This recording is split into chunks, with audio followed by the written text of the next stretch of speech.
আগামী দিনে আমরা এমন একটি রাষ্ট্র চাই যে রাষ্ট্রের সকলে অংশগ্রহণ করতে পারে।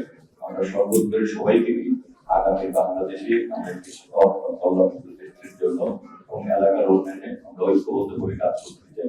সেই জায়গায় আমাদের সকলে ঐক্যবদ্ধ থাকতে হবে, সকলকে সহযোগিতা করে সামনে নিতে হবে এবং এলাকার উন্নয়নে যা কিছু ভালো আমরা ইনশাআল্লাহ তার সাথে থাকবো, যা কিছু খারাপ ব্যক্তিগতভাবে আমি তা ত্যাগ করবো এবং যা কিছু খারাপ আপনারা করে সবাই মিলে ইনশাআল্লাহ তা প্রতিহত করবো। আমরা যাতে নিরাপদ থাকি, আমরা যাতে সুস্থ সমাজ ব্যবস্থা গড়ে তুলতে পারি, আমরা যাতে সমাজকে সন্ত্রাস মুক্ত, চাঁদাবাদ মুক্ত, মাদক মুক্ত করতে পারি এবং সকলের নিরাপত্তা নিশ্চিত করার জন্য কাজ করতে পারি। আমাদের এলাকায় অনেক সমস্যা রয়েছে, সেই সমস্যার সমাধানে আমরা যদি ঐক্যবদ্ধভাবে কাজ করতে পারি। আর এলাকার সন্তান হিসেবে আপনাদের অতীতে অনেক ভালোবাসার স্নেহ পেয়েছি, আগামী দিনেও আপনাকে স্নেহ ভালোবাসার ইনশাআল্লাহ আমরা পাবো।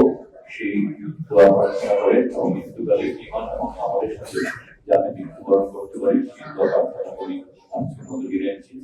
সবাই ভালো থাকবেন।